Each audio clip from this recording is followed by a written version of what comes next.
جو تیرے نام پہ لڑتے ہیں اگر ہارے تو اس میں ہم سب کی بھی رسوائی ہے میرے مولا۔ استقبال ہے ناظرین آپ سبھی کا آئی آر مشاعرہ میڈیا میں آپ کے ساتھ محمد ارشاد۔ آئیے دوستو سنتے عمران پرتاپ گڑھی کی ایک شاندار نظم۔ اس سے پہلے بتا دوں لوگ آپ کے حالات سے ہاتھ ملاتے ہیں آپ سے نہیں، یہ زندگی کی تلخ حقیقت ہے۔ آئیے سنتے عمران پرتاپ گڑھی کی نظم۔ تو آپ سے گزارش ہے ویڈیو کو لائک کیجیے اور چینل کو ضرور سبسکرائب کیجیے۔ لب پہ آتی ہے دعا بن کے تمنا میری، اب کہیں بھی نہیں سنوائی ہے میرے مولا۔ ساری دنیا ہی تماشائی ہے میرے مولا۔ جو تیرے نام پہ لڑتے ہیں اگر ہارے تو، جو تیرے نام پہ لڑتے ہیں اگر ہارے تو اس میں ہم سب کی بھی رسوائی ہے میرے مولا۔ ان کی اجڑی ہوئی بستی کی صدائیں سن لے اے خدا، قبلہ اول کی دعائیں سن لے۔ تو جو چاہے تو برا وقت بھی ٹل جائے گا، رات کی کوکھ سے سورج بھی نکل آئے گا۔ لب پہ آتی ہے دعا بن کے تمنا میری۔ آخری بند پڑھتا ہوں اس نظم کا۔ بہت رویا ہوں میں یہ مصرے کہتے ہوئے۔ ایک تصویر میری آنکھوں کے سامنے آئی تھی کہ ایک شخص ہے اور اس کے بچے کے اوپر بم گرا ہے اور اس کے ہتھیلی پہ اس کے بچے کی پوری لاش ہے، بمشکل کچھ مہینے کا بچہ ہے۔ میں نے وہ تصویر دیکھا تھا اور یہ مصرے ہوئے تھے بہت روتے ہوئے کہ دودھ منہ بچوں کے بھی خواب ہوا کرتے ہیں۔ کیا کہنا، مجھے پتا ہے یہاں ادب کو سننے والے لوگ بیٹھے ہیں، ایمان والے لوگ بیٹھے ہیں، مجھے دعا دینا ان مصروں پہ کہ دودھ منہ بچوں کے بھی خواب ہوا کرتے ہیں، جنگ کرنے کے بھی آداب ہوا کرتے ہیں، جنگ کرنے کے بھی آداب ہوا کرتے ہیں۔ ہم نہیں کہتے ہمیں کوئی پیمبر دے دے، جو فقط تیرے ہی آگے جھکے وہ سر دے دے۔ لشکر فیل جہالت پہ اتر آیا ہے، لشکر فیل جہالت پہ اتر آیا ہے۔ اے خدا پھر سے ابابیلوں کو کنکر دے دے۔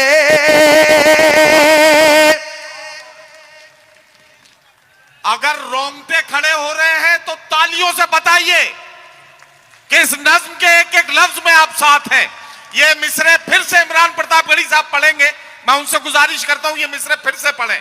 یہ آپ کے جذبات کو کس طرح سے، آپ کے رونگٹوں میں کس طرح سے یہ حرارت پیدا کر رہے ہیں، ذرا سا بتائیے تالیاں بجا کر تاکہ یہ مصرے پھر سے پڑھے جائیں۔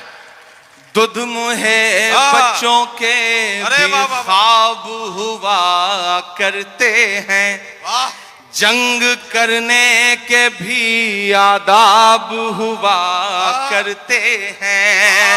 ہم نہیں کہتے ہمیں کوئی پیمبر دے دے، جو فقط تیرے ہی آگے جھکے وہ سر دے دے۔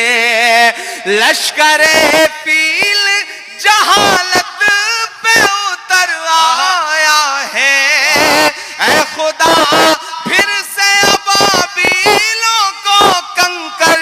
اب آئیے دوستو ندائے ممبر و محراب کتاب سے سنتے ہیں کچھ بہترین باتیں۔ اتنا فرق۔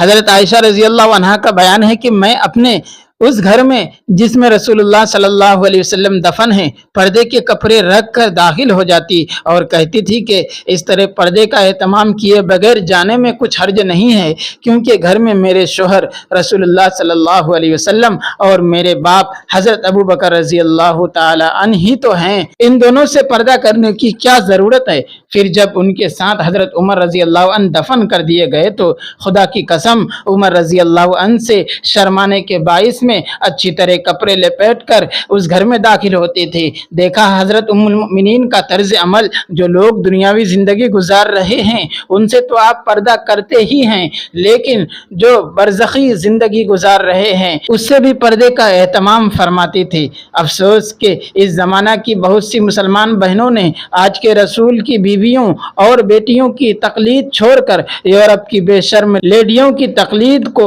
अपना लिया है और बेपर्दा होकर बेहयाई के साथ बाजारों में फिरने और पार्कों में घूमने को फख्र समझती हैं। कितना फर्क है हमारी मुआशरत और सहाबा की मुआशरत में, हमारी गैरत और सहाबा की गैरत में, हमारे दीन और सहाबा के दीन में। अम्मा आयशा रजी अल्लाह ताला अन्हा का नाम लेने वालों कभी उनकी सीरत का भी मुताला कर लिया करो, हया तो नहीं मरी। हजरत कैस बिन शुमास का बयान है कि एक सहाबी औरत जिनको उम्मे खलाद कहा जाता था, रसूलुल्लाह सल्लल्लाहु अलैहि वसल्लम की खिदमत में अपने बेटे के मुतालिक मालूमात हासिल करने के गर्ज से हाजिर हुई। उनका बेटा किसी गजवा में शहीद हो गया था। जब वो आई तो अपने चेहरे पर नकाब डाले हुए थी। उनका ये हाल देखकर किसी साहबी ने कहा कि तुम अपने बेटे का हाल मालूम करने आए हो और नकाब डाले हुए हो। हजरत उम्मे खुलाद ने जवाब दिया कि अगर बेटे के बारे में मुसीबत ज़दा हो गई हूँ तो क्या अपनी शर्म व हया को खोकर दूसरी मुसीबत अपने सर ले लूं, यानी हया का चला जाना ऐसी ही मुसीबत ज़दा कर देने वाली चीज़ है जैसे बेटे का ख़त्म हो जाना। हज़रत उम्मे खुलाद के पूछने पर हुज़ूर सल्लल्लाहु अलैहि वसल्लम ने जवाब दिया कि तुम्हारे बेटे को 2 शहीदों का सवाब होगा। अर्ज़ किया या रसूल अल्लाह क्यों? इरशाद फरमाया इसलिए कि उसे अहले किताब ने कत्ल किया है। गोया हज़रत उम्मे खुलाद फरमा रही हैं, लोगों अगर मेरा बेटा मर यानी शहीद हो गया है तो मेरी हया तो नहीं मरी, वो तो जिंदा है, फिर मैं क्यों ना पर्दा करूं। बेपर्दा तो वो औरतें फिरती हैं जिनकी हया मर जाती हैं, जिनकी हया और ईमान की गैरत का जनाजा उठ जाता है, जो निस्वानियत के जोहर यानी शर्म से महरूम हो जाती हैं। और बात यह है कि जब हया उठ जाती है तो ईमान भी उठ जाता है। हज़रत अब्दुल्ला बिन उमर से रिवायत है कि रसूल अकरम सल्लल्लाहु अलैहि वसल्लम ने इरशाद फरमाया कि बिलाशुबा हया और ईमान दोनों साथ ही हैं, बस जब इन दोनों में से एक उठ जाता है तो दूसरा भी उठा लिया जाता है। हया मोमिनीन की ख़ास सिफत है जो कौमें नबियों की तालीमात से दूर हैं। हया व शर्म से उनको कुछ वास्ता नहीं। हया और ईमान दोनों लाजिम और मलजूम हैं, या तो दोनों रहेंगे या दोनों रुखसत हो जाएंगे। और हज़रत अब्दुल्ला बिन मसूद से रिवायत है कि रसूल अकरम सल्लल्लाहु अलैहि वसल्लम ने इरशाद फरमाया, अंबिया साबिकीन की बातों में से जो एक बात आज तक नकल चली आ रही है वो ये है कि जब तुझ में शर्म ना रहे तो जो चाहे कर। इस हदीस से मालूम हुआ कि तमाम अंबिया कराम शर्म हया की तालीम देते आए हैं। और ये भी मालूम हुआ कि जो कौमें अल्लाह के बाज़ पैगंबरों से अपना रिश्ता जोड़ने की दावेदार हैं और साथ ही बेशर्म और बेहया भी हैं, वो अपने दावे में झूठी हैं और अपने कुफ्र शिर्क और बेशर्मी की ज़िंदगी के बाइस उन नबियों की ज़ात गिरामी के लिए आर हैं जिनसे अपनी निस्बत कायम करते हैं। कोई बेशर्म और बेहया किसी भी नबी के रास्ते पर नहीं हो सकता। एक हदीस में इरशाद है कि पैगंबरों के तर्ज ज़िंदगी में से 4 चीज़ें बहुत अहम हैं: शर्म करना, खुशबू लगाना, मिसवाक करना, निकाह करना।